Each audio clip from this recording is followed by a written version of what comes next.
The signal came at 3 in the morning, Earth Standard Time.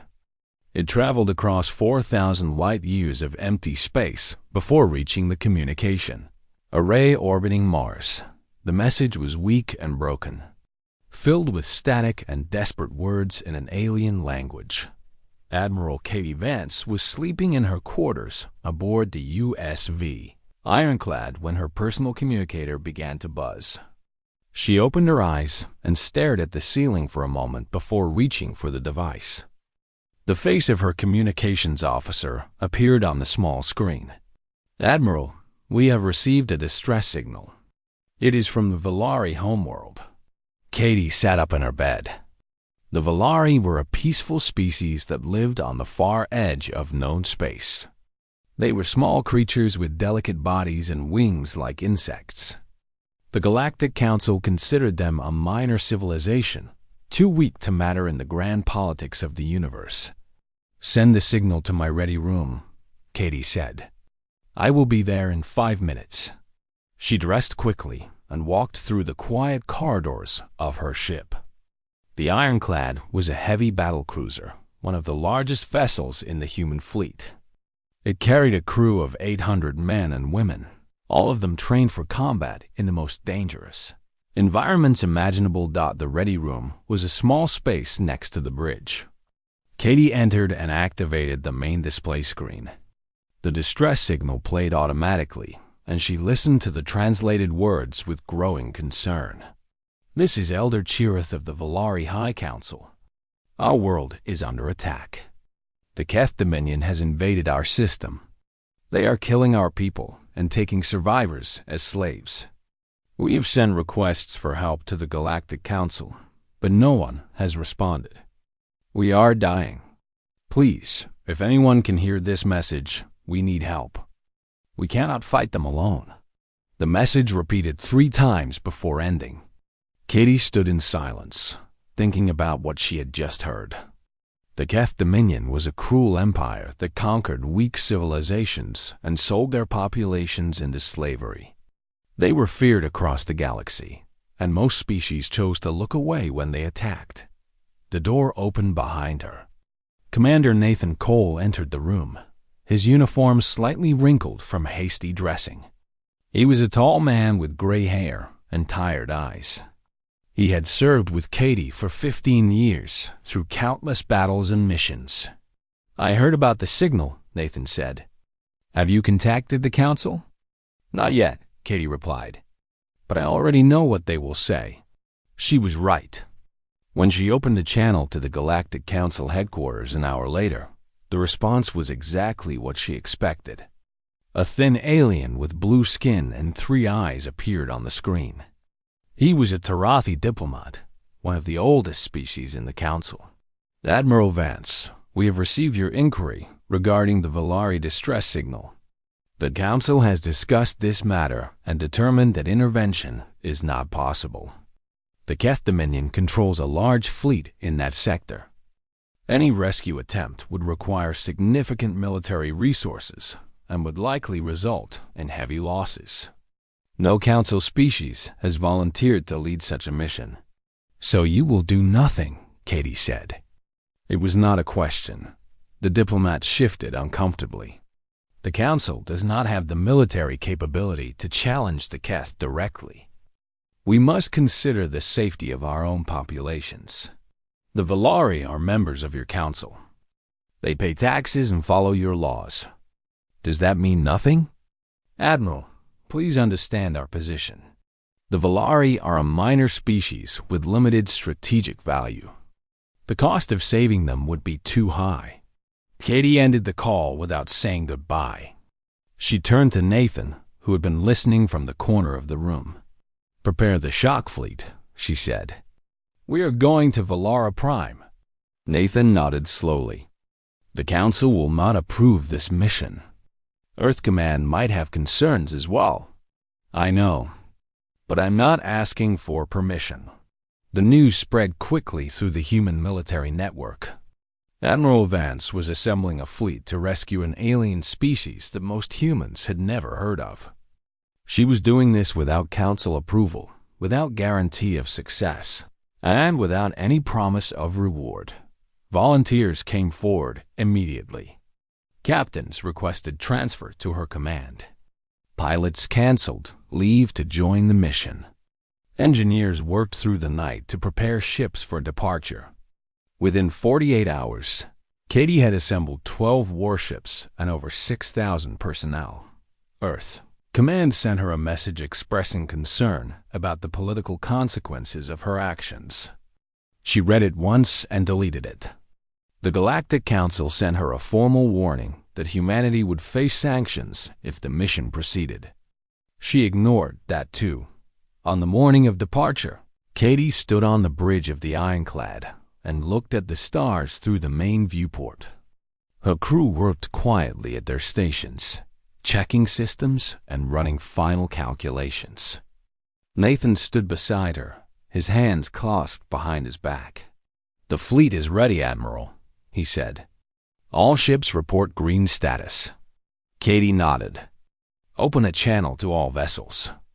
Her voice echoed through 12 ships as she spoke. "This is Admiral Vance. In a few minutes, we will enter hyperspace and begin our journey to Valara Prime. The Council has told us that this mission is too dangerous. They have told us that the Valari are not worth saving. They have told us to stay home and mind our own business." She paused, looking at the faces of her bridge crew. "But we are human. We come from a world that tried to kill us every day for millions of years. We survived ice ages and volcanic eruptions. We survived predators and plagues and our own terrible mistakes. We are still here because we learned to fight for each other, even when the odds were against us." Her voice grew stronger. "The Valari are asking for help. They are dying while the rest of the galaxy watches and does nothing. I will not accept that. I will not stand by while innocent people are slaughtered and enslaved. If that makes us dangerous, then so be it. If that makes us monsters, then the galaxy can fear us. But I would rather be a monster who saves lives than a civilized creature who lets them die." She took a breath. "All ships engage hyperspace drives. We have a long journey ahead of us and a lot of work to do when we arrive. Let us show the galaxy what Deathworlders can do." The stars stretched into lines of light as the fleet jumped into hyperspace.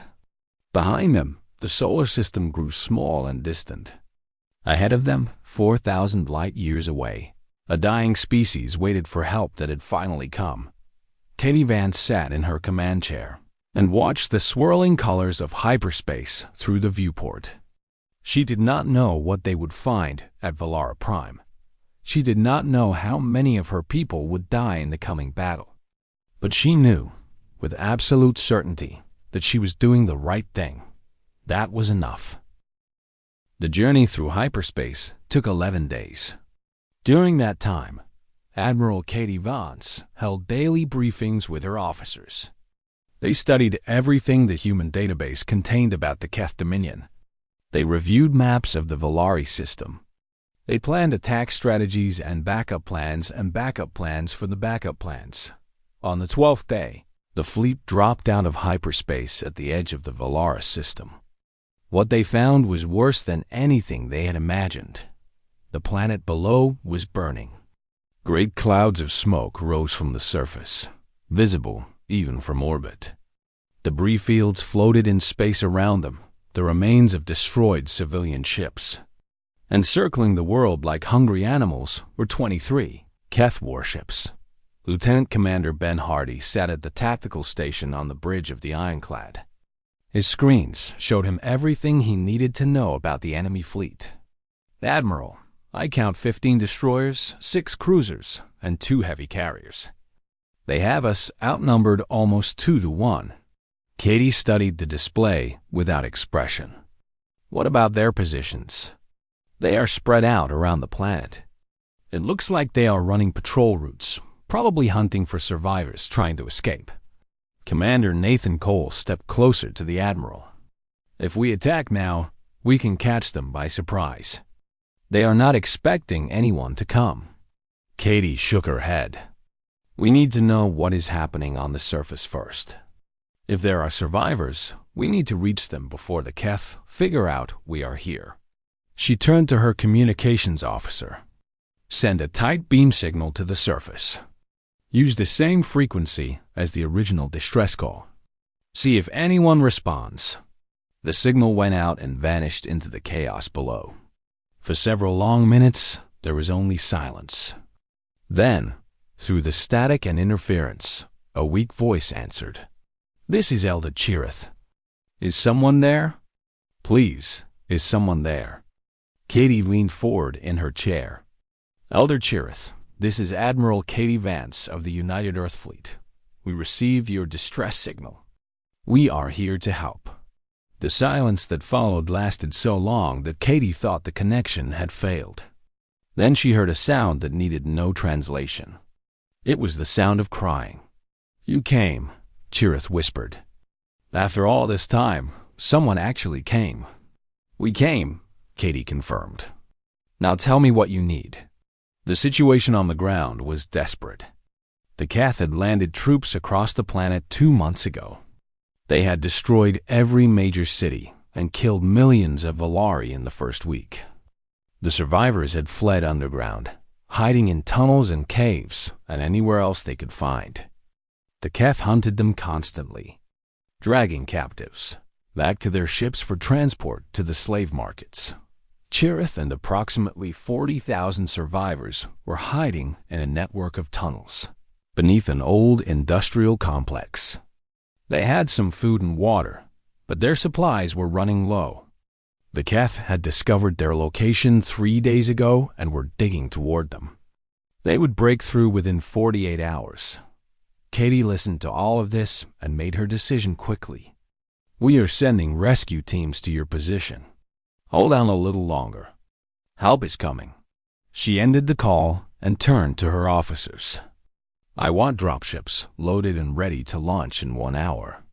Marines, medical teams, and as many supplies as we can carry. Nathan, you will coordinate the orbital battle. Keep those Keth ships away from our landing zone. Nathan nodded. And you, Admiral? I am going down with the first wave. Her officers exchanged worried looks, but no one tried to stop her.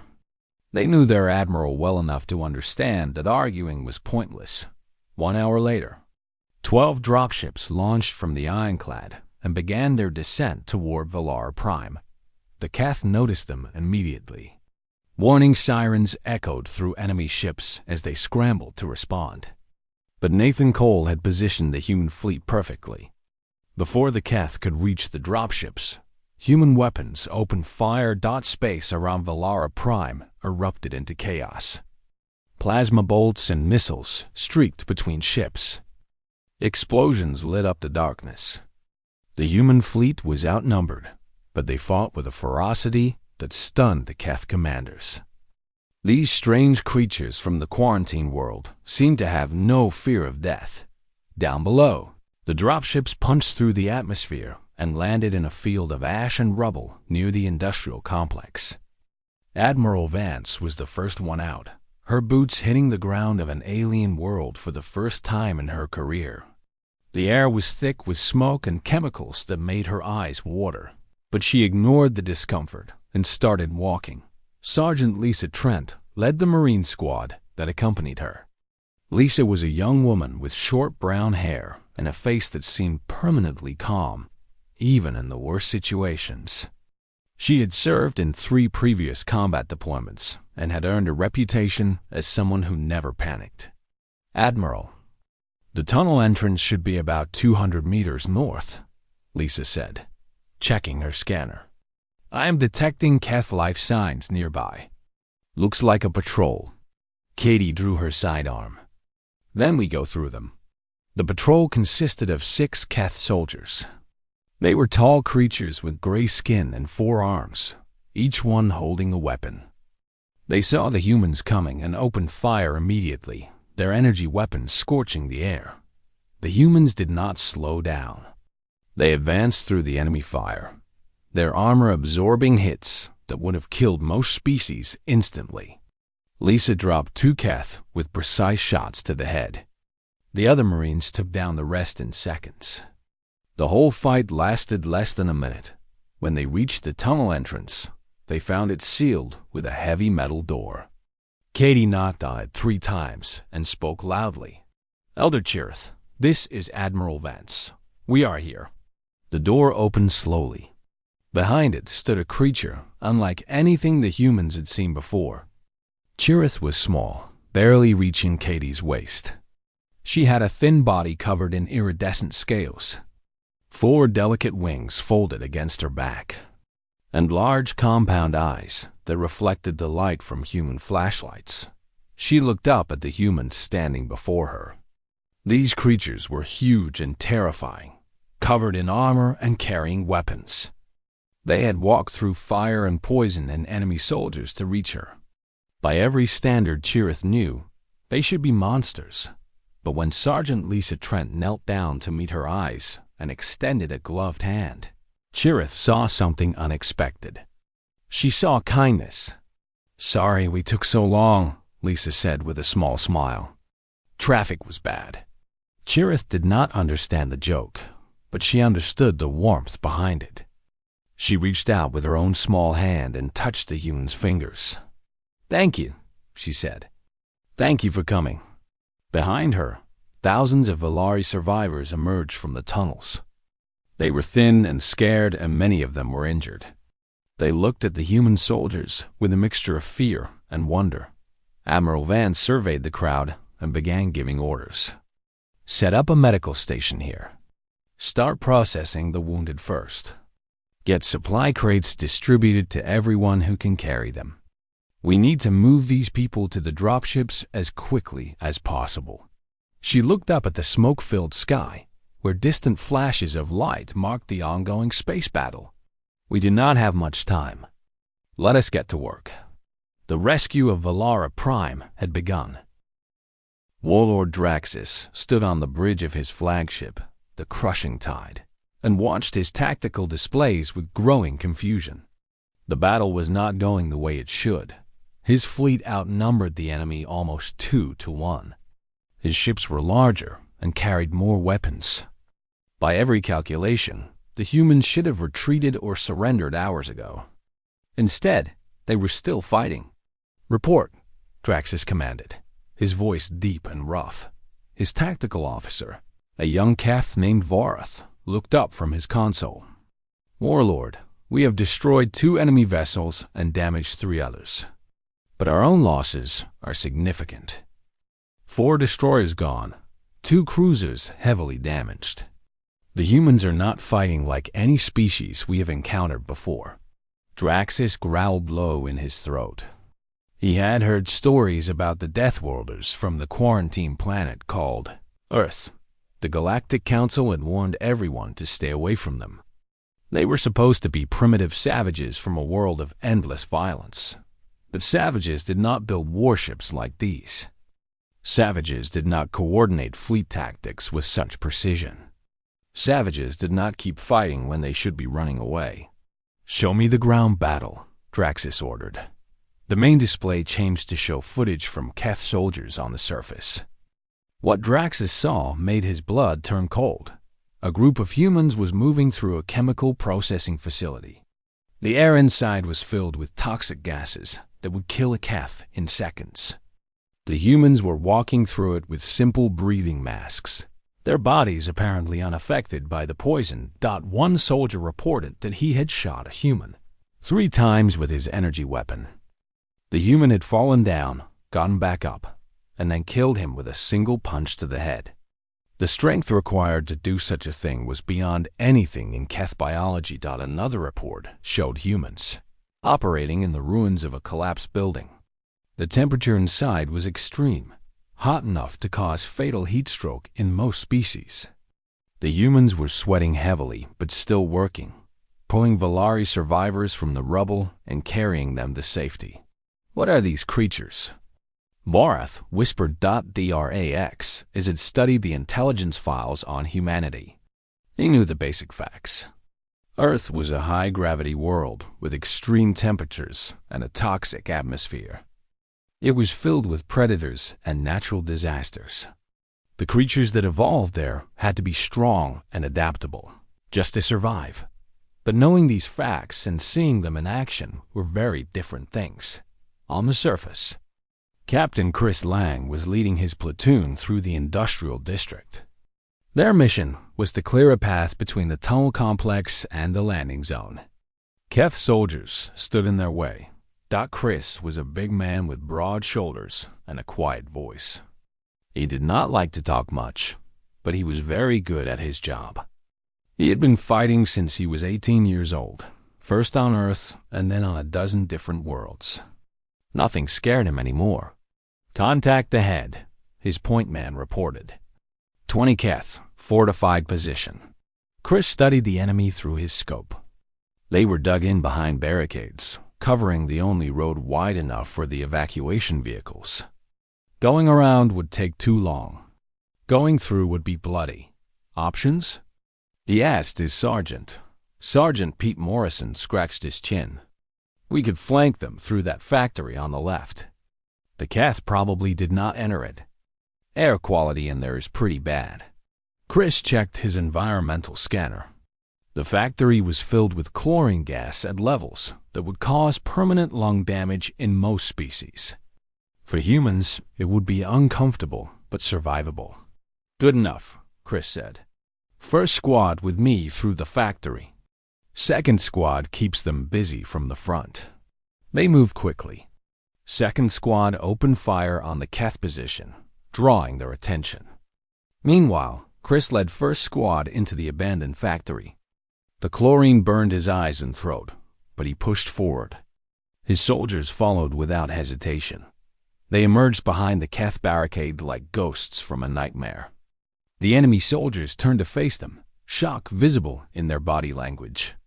They had assumed the factory was impassable. The fight was short and brutal.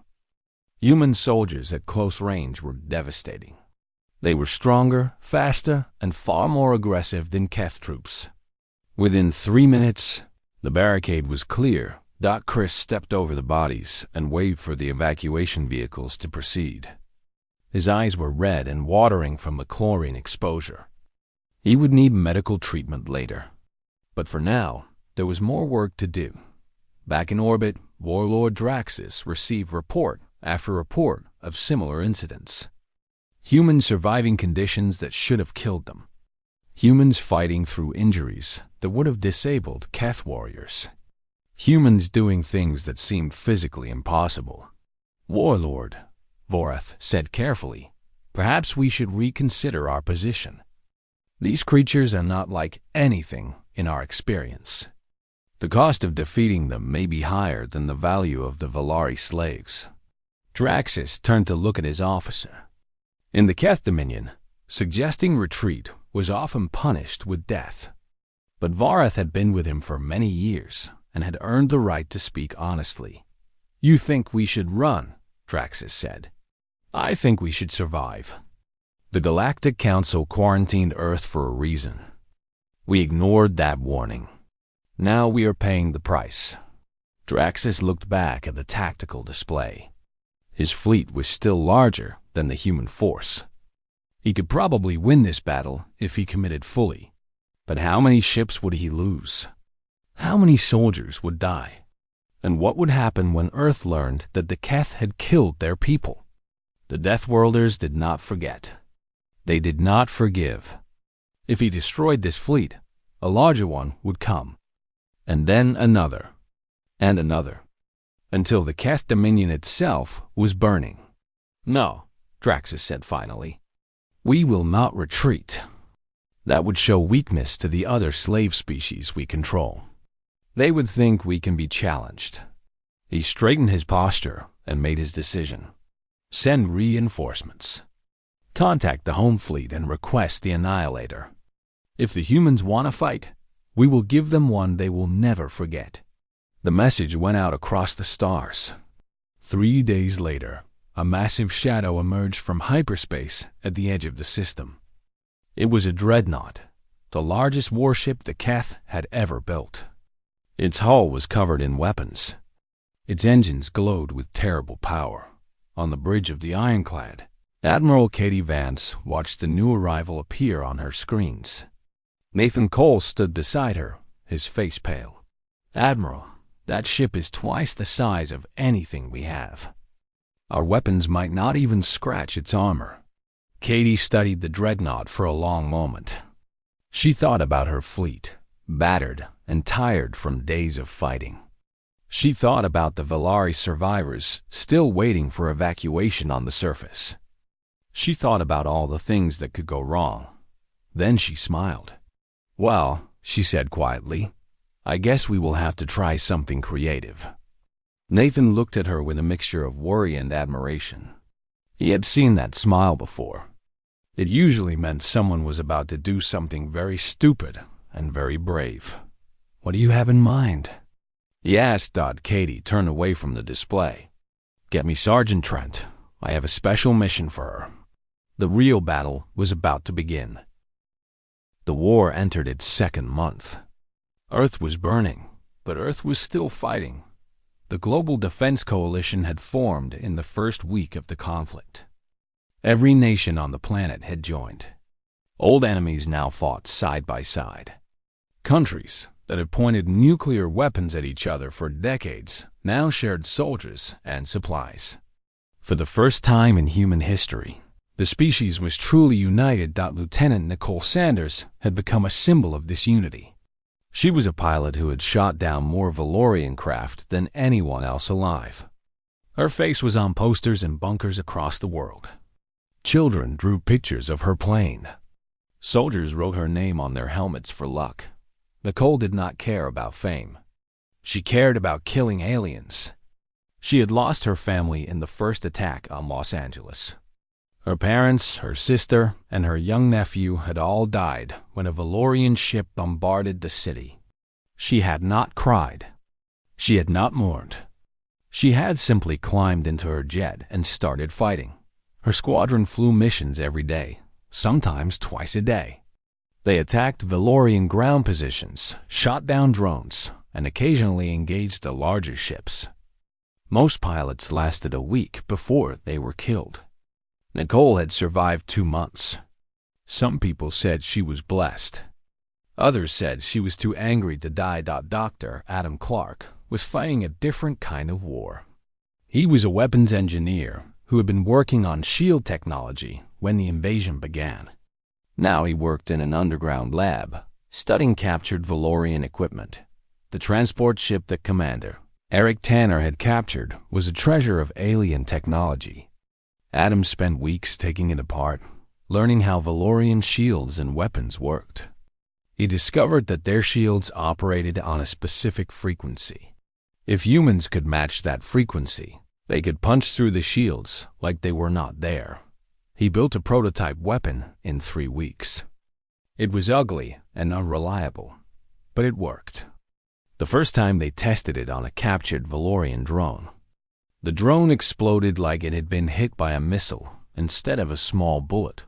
Within a month, the new weapons were being produced in factories across the world. Human soldiers finally had a way to hurt Valorian ships. The balance of power began to shift. The Carrick's Dominion watched from the shadows. Rex, the scout Jake Morrison had befriended, sent regular reports to the Dominion leadership. They had seen many species fight the Valorians. None had lasted this long. None had caused this much damage. The Dominion began to mobilize. They were not ready for open war, but they could not ignore what was happening on Earth. If humans could actually defeat the Valorians, everything would change. The collective's power depended on fear. If one species could beat them, others would try. Back on the Valorian command ship, High Overseer Drain was losing his patience. His officers brought him reports of defeat after defeat. Supply lines were disrupted. Ground forces were being ambushed. Ships were being destroyed by weapons that should not exist. He blamed Ambassador Thyra Voss for the failures. He said she had been too soft, too diplomatic. She had given humans time to prepare. If she had simply attacked immediately, none of this would have happened. Thyra did not argue. She knew Dran was looking for someone to blame. But she also knew something he did not. She had been studying humans. She had read their history, their literature, their philosophy. She had come to understand something about this strange species. Humans did not fight because they thought they would win. They fought because they could not imagine doing anything else. Surrender was not in their nature. It never had been. Even their own history was filled with examples of small groups fighting against impossible odds, not because they expected victory, but because fighting was who they were. She tried to tell Drayan this. She tried to explain that humans were different from other species. But Drayan did not listen. He had conquered too many worlds to believe that a primitive species could truly threaten him. He decided to end the war with the greatest weapon in the Valorian arsenal. It was called the Stellar Lance. It was a planet killer, a weapon that could crack a world in half. The Valorians had used it 3 times in their history, always as a last resort. Drayan decided that Earth deserved nothing less. The Stellar Lance was a massive satellite that had to be assembled in orbit. It would take 48 hours to power up. Once activated, it would fire a beam of pure energy at Earth's core. The planet would be destroyed in seconds. Drayan announced his plan to his officers. Most of them agreed. Earth had become too dangerous to harvest. Better to destroy it completely and send a message to the rest of the galaxy. Resistance meant extinction, but not everyone agreed. A young Valorian soldier named Valen had been stationed on Earth during the ground campaign. He had seen things that changed him. He had seen human parents shielding their children with their own bodies. He had seen wounded soldiers refusing to retreat because their friends were still fighting. He had seen ordinary people with no training and no weapons, throwing themselves at Valorian troops to buy others time to escape. He had expected to find animals on Earth. Instead, he had found people. People who loved, who dreamed, who fought for each other with a ferocity that took his breath away. He could not be part of their destruction. Valen deserted. He stole a shuttle and flew to the human lines, broadcasting a surrender signal. He was captured, interrogated, and eventually brought to Captain Jake Morrison. Jake expected the alien to beg for mercy. Instead, Valen gave him something far more valuable. He gave him the complete specifications of the Stellar Lance, its location, its weaknesses, and exactly how long humanity had before it was activated. 48 hours. That was all the time they had. Jake immediately sent the information to Admiral Cruz. The Admiral called an emergency meeting. They had less than 2 days to destroy a weapon that could end their world. It seemed impossible. But then again, so had everything else in this war. Ambassador Thyra Voss made her own decision that night. She contacted Dr. Lisa Grant through a secret channel. She told Lisa about the Stellar Lance. She told her where it was weak. She told her that she would help from the inside. Lisa asked why. Thyra paused for a long moment. Then she said that she had spent centuries watching species die. She was tired of death. She was tired of being the instrument of extinction. The clock was ticking. 48 hours until the end of the world. And for the first time, humanity had allies among the stars. The final battle began at midnight. Every human ship that could fly gathered behind the moon. There were only 37 of them. The Valorian fleet had hundreds. By any reasonable calculation, the humans had no chance. But humans had never been reasonable. Captain Jake Morrison stood on the bridge of the Starward Pioneer, looking at the faces of his crew. They were tired. They were scared. But they were ready. He gave a short speech. He told them that whatever happened tonight, humanity would remember them. They were fighting for every person on Earth. They were fighting for the future. Then he gave the order to attack. The human fleet emerged from behind the moon like a swarm of angry hornets. They were joined by 12 Carrack ships that had arrived just hours before. Rex was commanding one of them. The Dominion had finally decided to act. If Earth fell, they would be next. The Valorians were waiting. Their ships formed a wall between the humans and the stellar lance. Overseer Drain watched from his command deck with confidence. He had seen the enemy numbers. He knew they were outmatched. This would be a slaughter. He was right. But the slaughter did not go the way he expected. The human ships did not attack the Valorian warships. They ignored them completely. Instead, they flew straight toward the stellar lance, dodging enemy fire with maneuvers that should have been impossible. Human pilots pushed their ships beyond every safety limit. Some of them burned out their engines. Some of them flew into enemy fire deliberately, creating openings for others. Lieutenant Nicole Sanders led the assault wing. Her squadron was down to 8 pilots from an original 30. They flew into the thickest enemy fire, drawing attention away from the main fleet. One by one, her pilots were shot down. She kept flying. On Earth, General Katie Lawson coordinated a ground assault on Valorian positions worldwide. The goal was simple: cause as much chaos as possible. Keep the enemy distracted. Every Valorian soldier looking at the ground was not looking at the sky. Her forces attacked with everything they had. Tanks, planes, soldiers, and civilians fought side by side. Cities that had been under Valorian occupation rose up in rebellion. The streets ran with blood, but the Valorians could not focus on anything. Back in space, Dr. Adam Clark was on a small shuttle heading directly for the stellar lance. He carried a device of his own creation. It was a virus designed to infect the Valorian network and disable their communications. If it worked, the Valorian fleet would lose coordination. Their greatest advantage would become their greatest weakness. Thera Voss was waiting for him.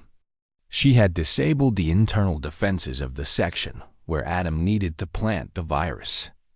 When he arrived, she guided him through the massive structure to the central processing unit.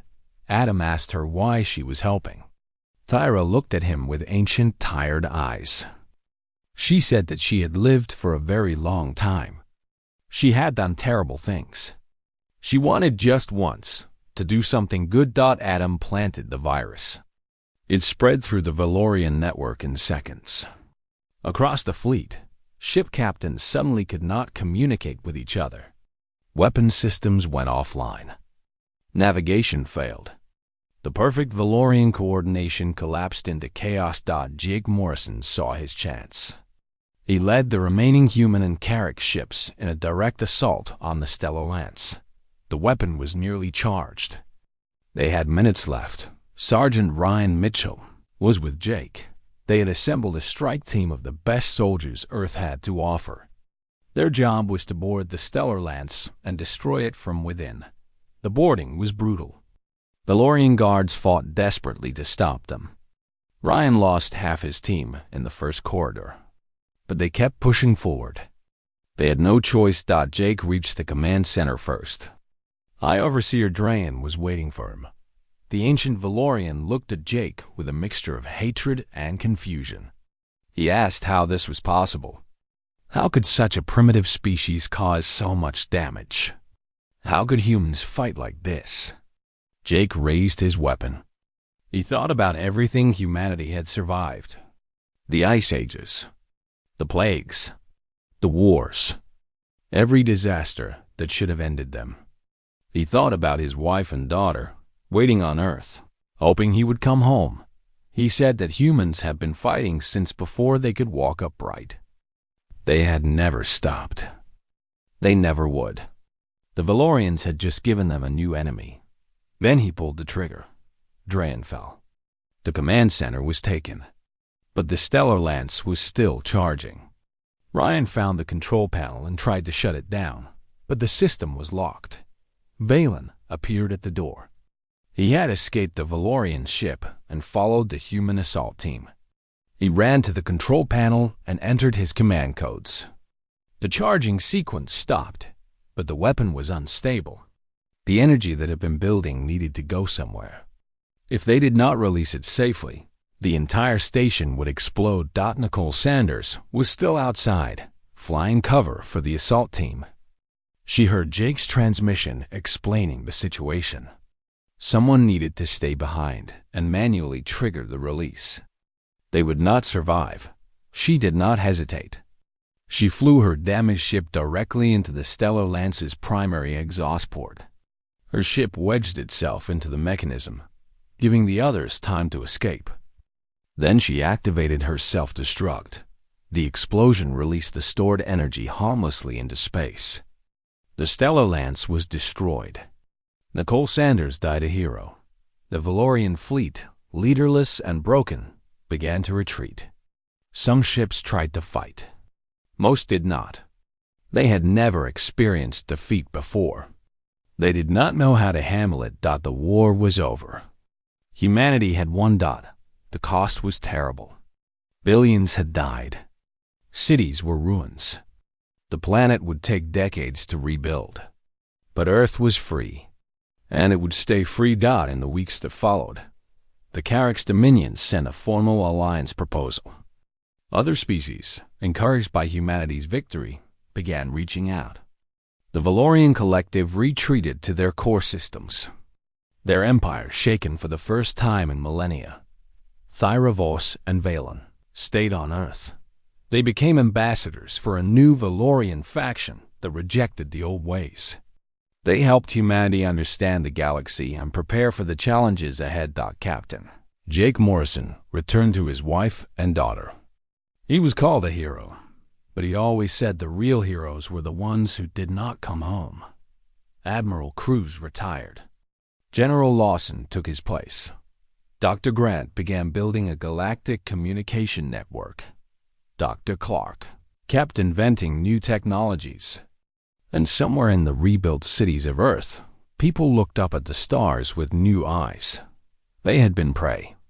They had become hunters. The universe would never underestimate them again. And in the records of 100 worlds, a new story was told. The story of a small blue planet that had laughed in the face of extinction, fought against impossible odds, and roared back so loudly that the stars themselves trembled. Humanity was awake, and they were just getting started.